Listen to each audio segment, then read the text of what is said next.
you had asked earlier, what are some of the questions you can ask and things that you can do to stop yourself from doing this? And there are those things that you can do up front of asking those questions. But I also think we need permission or acknowledgement that it's okay to undo tracking or move away from it. If you've had it for 2 years and nobody's using it, it's okay to turn that variable off and clean it up out of your TMS. And that's one less thing you have to maintain. One less thing that might ruin your data credibility because somebody comes across it and it turns out it's not tracking right, or they don't know how to interpret the data.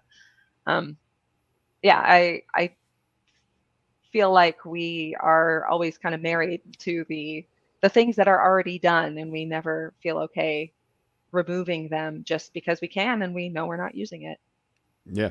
And that's definitely the case. And I love when it's something's been in place for a while and then it's the, oh, hey, we were looking at this. It turns out it broke 6 months ago and we're just seeing it now. Surprise! Yeah, We need to get it absolutely. fixed. And Yeah, it's like, okay, it's great. You want it, but then if you're using it, people would have noticed yeah, very quickly if something changed and it broke. yeah. Well, and we frequently on the implementation side, we're functioning kind of more like a dev team who is building a website, where if there is a bug on your website, there's a Jira ticket for it, you want it fixed, you can prioritize it and all of that, and somebody will fix it in upcoming sprint. But with analytics, where it's not affecting the user experience, but we still have that mentality of there is a variable that broke. Therefore, let's create a Jira ticket for it. Let's have the devs on it. Let's fix it. And nobody's asking well, it broke. Do we still need it? Is it worth fixing?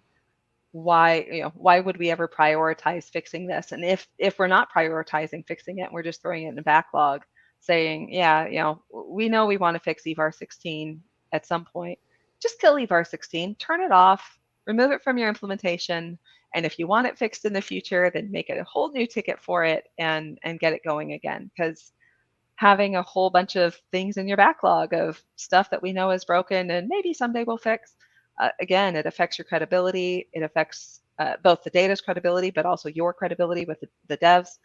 Um, yeah, that mentality of if it exists, it must be working. And maybe that's true, but we just don't question should it exist, and therefore does it matter if it's working.